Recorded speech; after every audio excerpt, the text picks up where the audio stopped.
Mas sempre é um auê danado, porque aí vem o município, perdão, né, a parte da gestão da Secretaria de Educação defendeu por que determinada meta não foi atendida, né? Aí vem o sindicato, aí bate no município, é uma doideira do caramba, né? Mas tem coisa que é numérica, que não tem jeito. Ah, tava conversando aqui, inclusive, com um amigo meu que foi o redator da parada. É verdade. Você tem razão, isso mesmo, isso mesmo. Nossa, eu tô ficando perdidinho no tempo. Tô ficando perdido.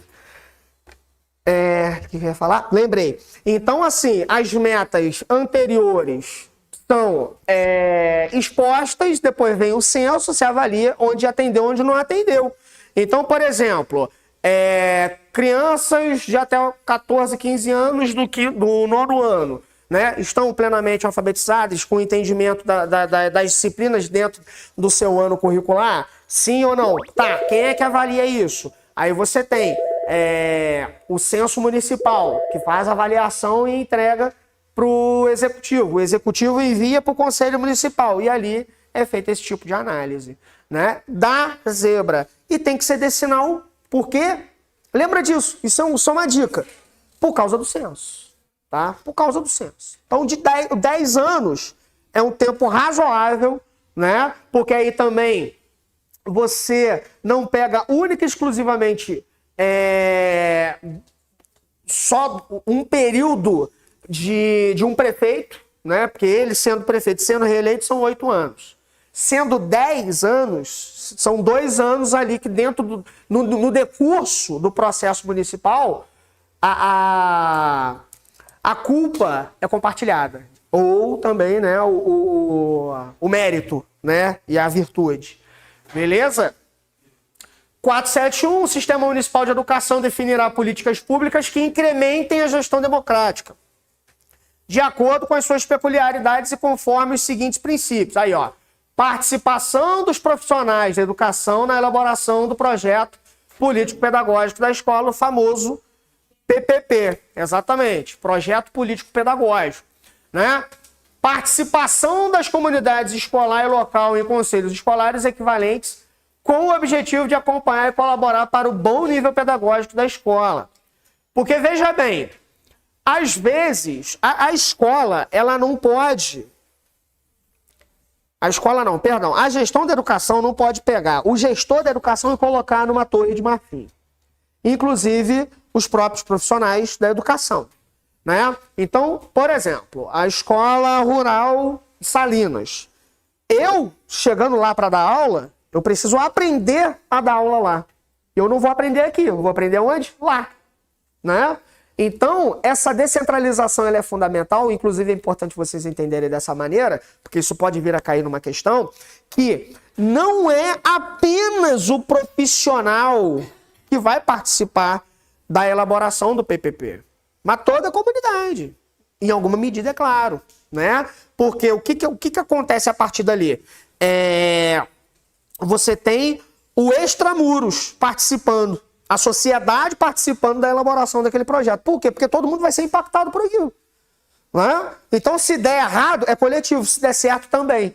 Se der errado, tu pega, elege um grupo e chicoteia, né? Se der certo, tu pega um grupo e incensa. Não pode funcionar dessa maneira, né? O quanto mais descentralizado, melhor, né? Garantir-se a participação dos profissionais do ensino na elaboração do plano municipal e do regimento das escolas. Então, por exemplo, eu sou professor de uma unidade e sou retirado da participação. Isso é um equívoco.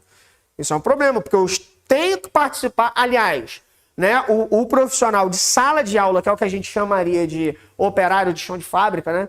Tem um operário de chão de fábrica, tem um profissional de sala de aula. É ele, na verdade, que tem substância para poder oferecer uma série de soluções ou apontar problemas que ele não tem a solução, mas que o outro colega talvez tenha, né? E aí a gente entra num grande problema, porque são poucas escolas que conseguem fazer isso de maneira mínima. Eu tô para falar até que mínima, né? Eficiente, acho que nenhuma, assim. Infelizmente, né? Assegurar-se-ão as unidades escolares de educação progressivos graus de autonomia pedagógica. Por que progressivo? Porque uma unidade ela pode estar iniciando a sua trajetória.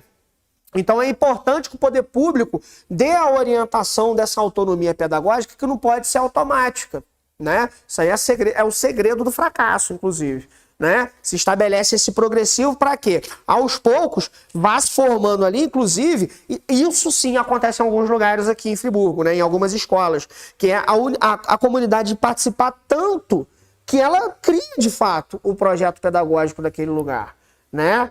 Então, isso pode ser ocasionado em alguns lugares. Eu evito falar nome, tá, gente?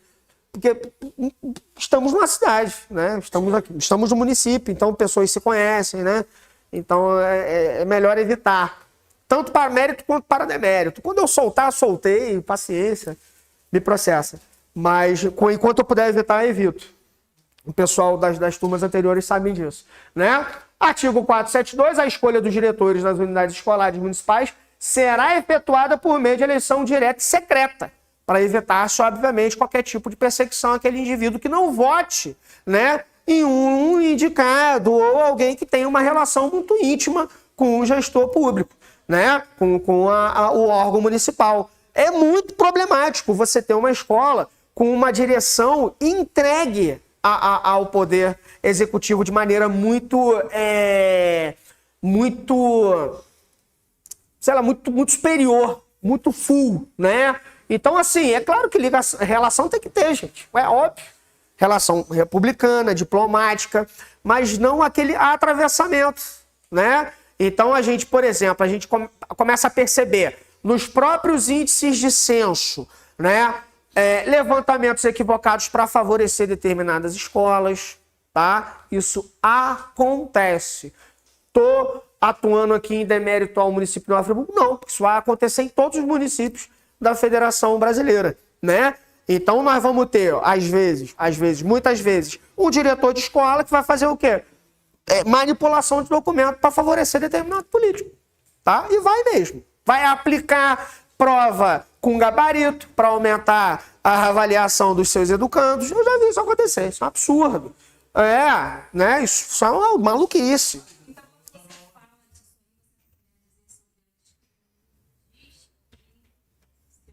Exatamente. Porque aí o que acontece? Deixa eu concluir então o artigo, né? Começando do início. A escolha dos diretores das unidades escolares municipais será efetuada por meio de eleição direta e secreta, com a participação da comunidade escolar, respeitada a discricionariedade do chefe executivo por meio de lista tríplice na forma da lei. Esse respeito à discricionariedade é muito por conta de algum eleito que não tenha condições de assumir. E aí o poder público precisa intervir. Entende? Aí essa lista tríplice é o quê? A eleição de 3 pessoas para que o prefeito escolha uma delas. Né? Isso, por exemplo, acontece com o Ministério Público, AGU, né? Isso acontece com várias instâncias, né? Na administração do Brasil. Você elabora 3, dos 3 escolhe-se um. Né? Então essa discricionalidade... Porque aí o que acontece? O prefeito e o seu secretário precisa ser responsabilizado por qualquer tipo de problema que uma unidade ofereça.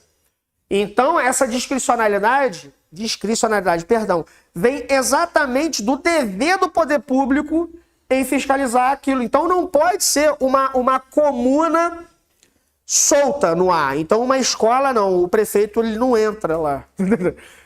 Ele não entra na escola. É claro que a comunidade escolar precisa ser comunicada de eventuais visitas. O secretário não pode coagir os seus funcionários, porque são lineares dentro de um estatuto de servidor, né? Mas existe sim um grau de responsabilidade do prefeito e do secretário pela administração da educação. E isso não pode ser retirado deles. É um troço complexo. É um negócio importante, inclusive, de se entender esses problemas. Então, elege-se um diretor de escola. O diretor, ele traz consigo uma série de questões que o problematiza de acordo com o Poder Executivo. Não é questão ideológica ou não, ou outras questões de outras ordens.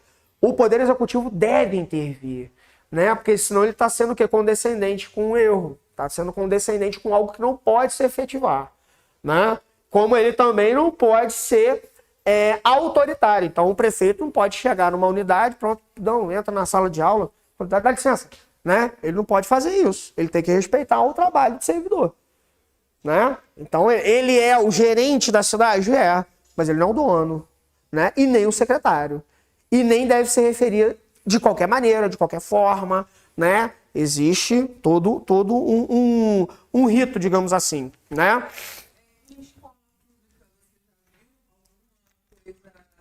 Dentro do que você falou em relação à direção, de um tratamento mais respeitoso e não servindo de uma certa forma aos interesses da Secretaria de Ensino. Já vi de tudo. Eu já vi de tudo. Não, desculpa a honestidade, eu já vi de tudo. Inclusive o próprio Conselho Municipal de Educação e o Fórum, né? Por vezes a gente tem esse tipo de situação, entendeu? Que são professores reclamando de uma direção específica por conta de uma ligação perniciosa com o poder público, com o poder executivo. Existe. Por vários fatores. Antiguidade ao oposto, escola com um grupo de servidores muito antigos, né, no qual sabe que se meter, dá problema, dá dor de cabeça, são pessoas com um tipo de influência na comunidade, né? Então já vi isso sim, tá? Já vi isso sim. Conheço pessoas que são oposição à maior parte dos eleitos e que conseguem ter algum nível de respeito. Talvez medo, né? Possivelmente medo em alguns momentos, tá? Mas dos dois lados eu já vi isso sim. Até porque nós somos levados a acreditar que a todo momento todo diretor tem medo de prefeito. Ou está servindo aos interesses dele. Pior que não, entendeu? Até porque ele tem, ou deveria, ou tem mais o que fazer, né? Do que de fato atuar em unidade por unidade.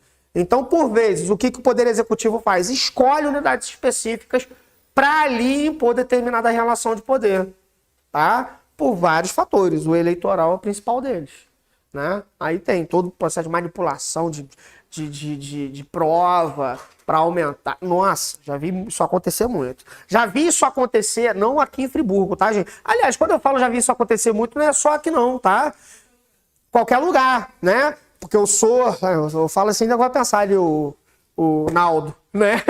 Olha lá o Naldo da Educação, né? Não, eu sou suplente da FETERJ, né? Que é a Federação do Estabelecimento de Ensino daqui do Rio de Janeiro. E quando tem encontro, nossa senhora, é muita denúncia, não dá conta, né? Não dá conta. Lá no Rio já houve casos de diretor de escola alterar resultado de censo por conta de especulação imobiliária, tá? Para favorecer o bairro, né? Para que pessoas, né, classe média alta, né, se mudassem para lá, porque o ensino público era de qualidade, então ele não precisaria pagar por escola, né?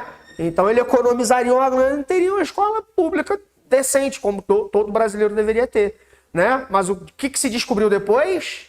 Manipulação de nível, né? Por exemplo,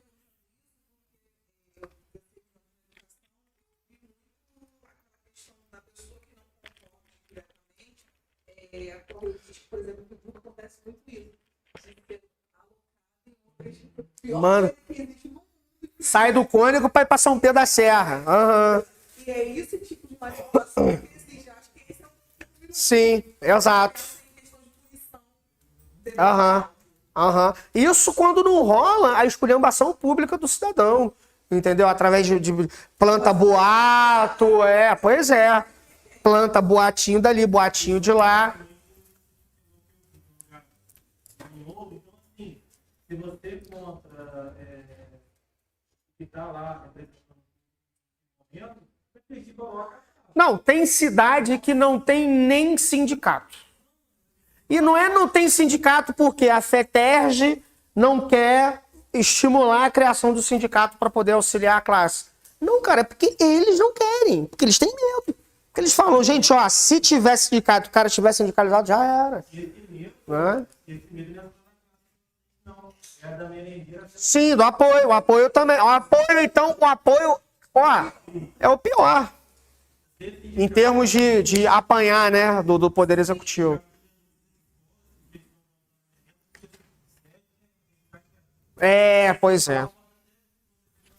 Pô, é verdade. Então, até segunda-feira que vem, tá, gente? Quer garantir uma vaga no concurso da Prefeitura de Nova Friburgo? Então vem pro CPM, porque aqui a gente tem aulas presenciais, transmissão ao vivo para quem quiser assistir de casa e cursos gravados para você ter acesso ilimitado durante 1 ano. Clique aqui agora e saiba todos os detalhes.